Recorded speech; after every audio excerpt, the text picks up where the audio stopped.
আসসালামু আলাইকুম সম্মানিত দেশবাসী। আপনারা জেনে থাকবেন অভ্যুত্থানের প্রেক্ষাপটে বাংলাদেশের ছাত্র তরুণদের নেতৃত্বে।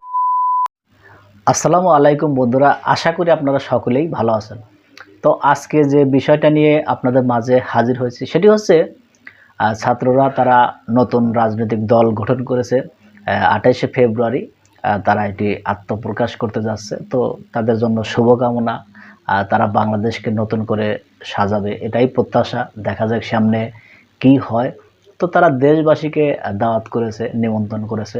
তো চলুন আমরা তার মুখ থেকে সেই কথাগুলো একটু শুনি। আসসালামু আলাইকুম সম্মানিত দেশবাসী। আপনারা জেনে থাকবেন অভ্যুত্থানের প্রেক্ষাপটে বাংলাদেশের ছাত্র তরুণদের নেতৃত্বে একটি রাজনৈতিক দলের আবির্ভাব হতে যাচ্ছে। আমাদের এই রাজনৈতিক দলের আবির্ভাবের সঙ্গে যারা নিজেদেরকে সম্পৃক্ত রাখতে চান, যারা আমাদের শুভাকাঙ্ক্ষী আছেন, যারা আগ্রহী আছেন, তাদের সকলের উদ্দেশ্যে এই ভিডিও বার্তা আমরা উপস্থাপন করছি। আপনাদের সকলের কাছে আহ্বান থাকবে, সারা দেশের যে প্রান্তে আছেন, ঢাকা শহরে বা ঢাকা শহরের বাইরে, আপনারা সকলেই আপনাদের পক্ষে সম্ভব হলে আগামীকালের আত্মপ্রকাশ যে অনুষ্ঠান, সেখানে আপনারা অংশগ্রহণ করবেন। আমরা আশাবাদী আগামীকাল ২৮ ফেব্রুয়ারি শুক্রবার বিকেল ৩ ঘটিকায় মানিক মিয়া এভিনিউ সংসদ ভবনের আশেপাশের যে জায়গাটা, সেখানেই আনুষ্ঠানিকভাবে আমরা আমাদের যাত্রা শুরু করতে পারবো। ইতিমধ্যে জাতীয় নাগরিক কমিটির বিভিন্ন থানা কমিটিতে যারা আছেন তাদের মধ্যে একটা অস্পষ্টতার জায়গা তৈরি হয়েছে যে কমিটিগুলো বিলুপ্ত করা হলো কিনা। এখনো পর্যন্ত কোনো কমিটি বিলুপ্ত ঘোষণা করা হয়নি, বরং রাজনৈতিক দলের আত্মপ্রকাশের মধ্য দিয়ে রাজনৈতিক দলে যখন জেলা, মহানগর এবং থানা এবং ওয়ার্ড কমিটিগুলো হবে, সেসব জায়গায় আপনারা কিভাবে মাইগ্রেট হবেন, কিভাবে আপনারা সেখানে স্থলাভিষিক্ত হবেন, সেটা নিয়ে আমরা কাজ করছি।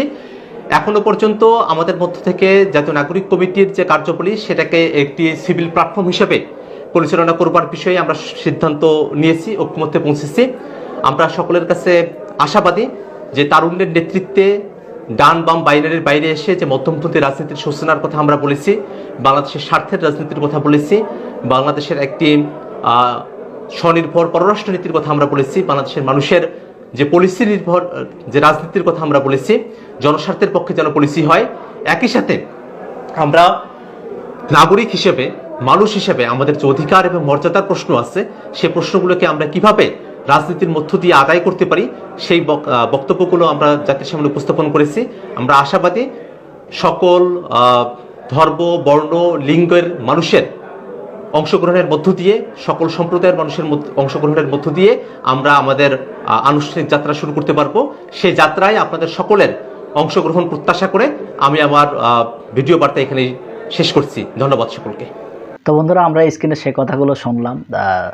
মানিক মিয়া এভিনিউতে সকলেই একত্রিত হবে এবং সেখানেই নতুন দলের আত্মপ্রকাশ হবে। তো আমরাও চাই যে তারা সামনে ভালো ভালো কাজ করবে, দেশের জন্য কাজ করবে, দেশের স্বাধীনতা অখণ্ডতা নিশ্চিত করবে। তো সেটাই আমরা চাই, দেশের মানুষের যেন কল্যাণ হয় এমন কিছুই করবে তারা। তো এই বিষয়টা নিয়ে আপনাদের যদি কোনো মতামত থাকে অবশ্যই কমেন্ট বক্সে জানিয়ে যাবেন। তো বন্ধুরা, ভালো থাকবেন, সুস্থ থাকবেন। দেখা হবে পরবর্তী কোনো ভিডিও নিয়ে। সে পর্যন্ত ভালো থাকুন। আল্লাহ।